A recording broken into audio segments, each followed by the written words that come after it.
Halo semua, untuk semua anak kelas 7. Berharap kita semua masih dalam keadaan sehat dan perlindungan Tuhan. Kali ini kita akan masih melanjutkan materi tentang arti penting memahami karakteristik daerah tempat tinggal, lanjutan dari materi kita yang minggu lalu tentang karakteristik daerah tempat tinggal dalam Negara Kesatuan Republik Indonesia.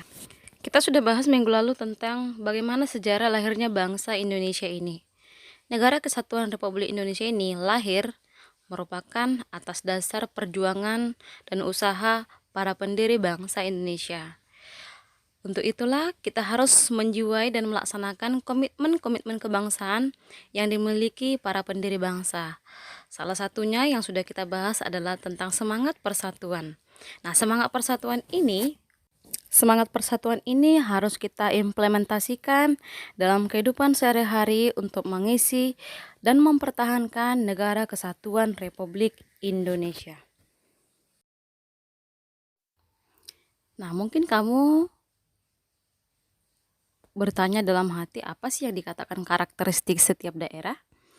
Karakteristik setiap daerah merupakan ciri khas ataupun keunikan dan potensi setiap daerah yang membedakan satu daerah dengan daerah lainnya yang ada di wilayah Negara Kesatuan Republik Indonesia ini. Kita tahu betul bahwa negara kita ini sangat kaya dari segi sumber daya alam, kaya dari segi budaya, negara yang sangat luas dari segi wilayah, baik daratan maupun lautan.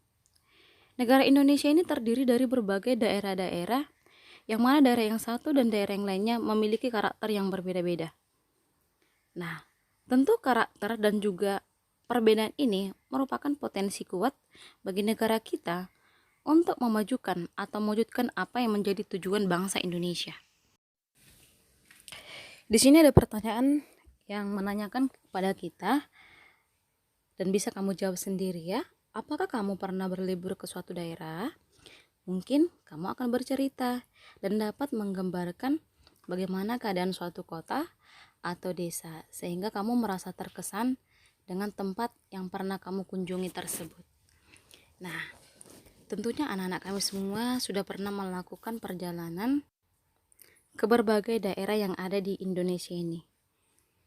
Nah, berdasarkan pengalaman tersebut, tentu kamu dapat memberikan gambaran sederhana dan dapat membandingkan antara satu daerah dan juga daerah-daerah yang lain.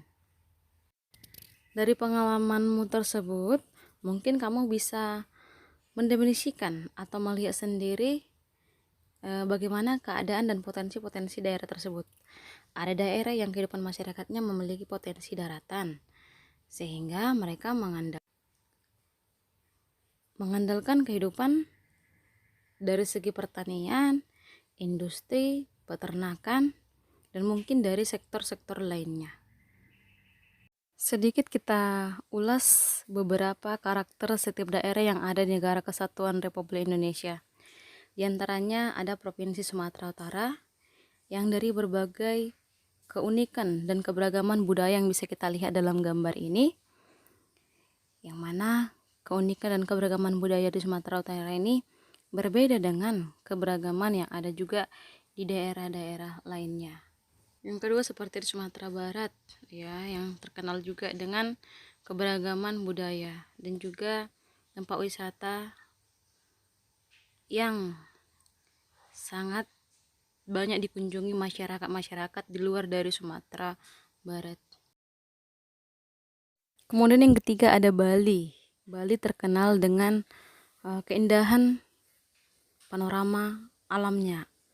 Nah, di sini bisa kita lihat berbagai keberagaman budaya di Bali seperti ada tari Trunajaya dan juga upacara-upacara keagamaan yang masih sangat dilestarikan masyarakat yang ada di Bali.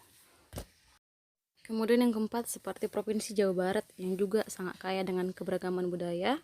Bisa kita lihat dalam gambar ini ya, salah satu ada tarian merak, kemudian ada senjata tradisional dan lain sebagainya.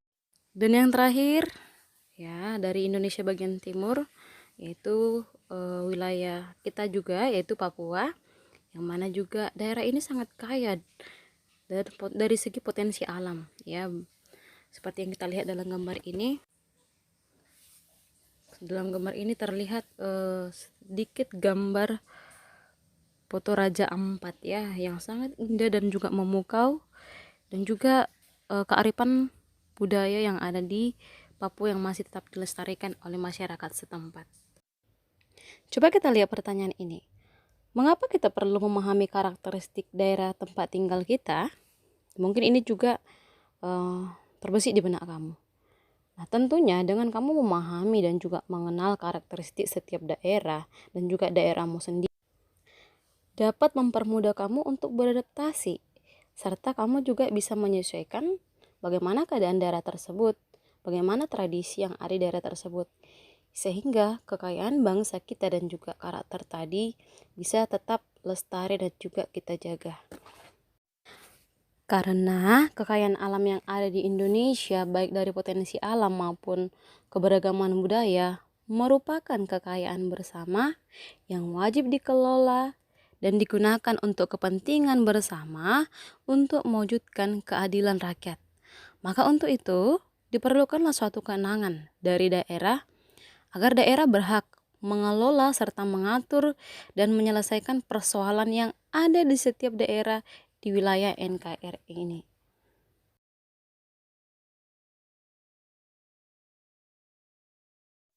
Jadi sadar bahwa negara Indonesia negara yang besar, dan agar tercipta prinsip keadilan dalam kemajuan serta kemakmuran rakyat di setiap daerah, maka pengelolaannya pemerintah menggunakan asas desentralisasi dengan memberikan otonomi daerah kepada setiap daerah-daerah.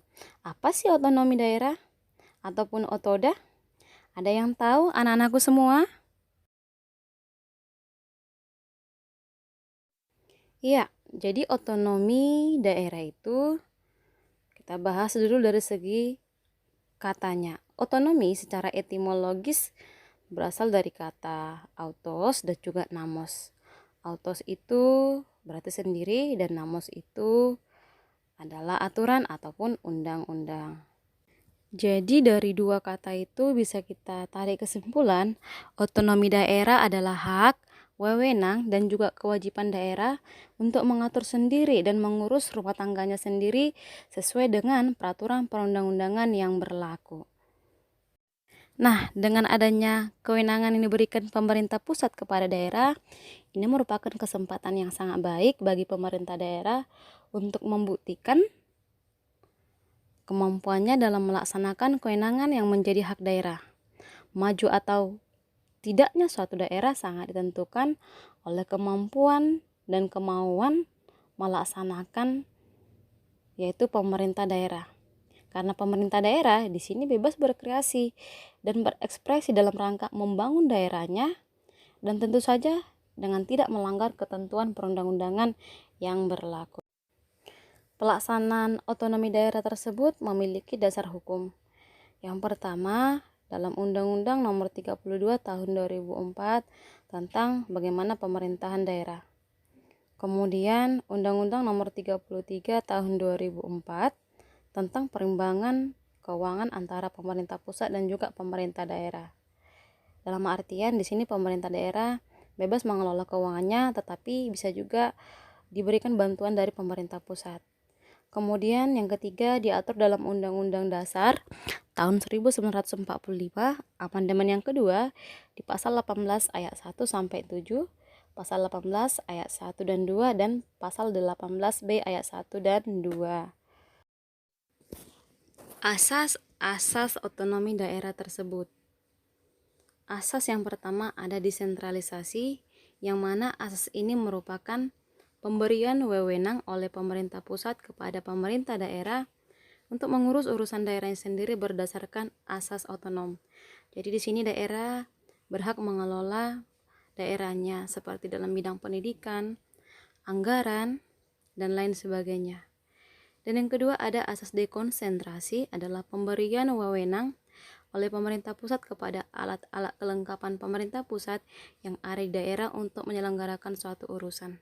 Jadi masuk asas dekonsentrasi ini, setiap daerah itu mempertanggungjawabkan bagaimana pelaksanaan otonomi daerah yang ada di wilayahnya, dan pertanggungjawaban itu nanti langsung dilaporkan kepada pemerintah pusat. Dan yang terakhir, asas tugas pembantuan, yakni penugasan sebagian urusan pemerintah pusat ataupun pemerintah daerah provinsi kepada kabupaten, kota untuk melaksanakan sebagian urusan pemerintah yang menjadi kewenangan daerah provinsi.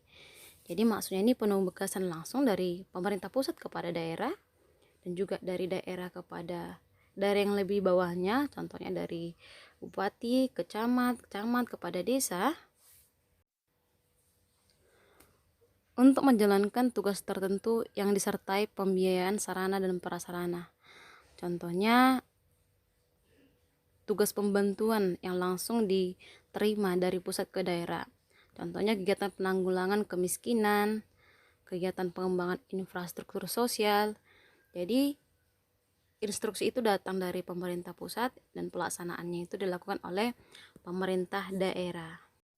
Dalam Undang-Undang Nomor 32 Tahun 2004 mengatur tentang berbagai hak yang dimiliki oleh pemerintah daerah.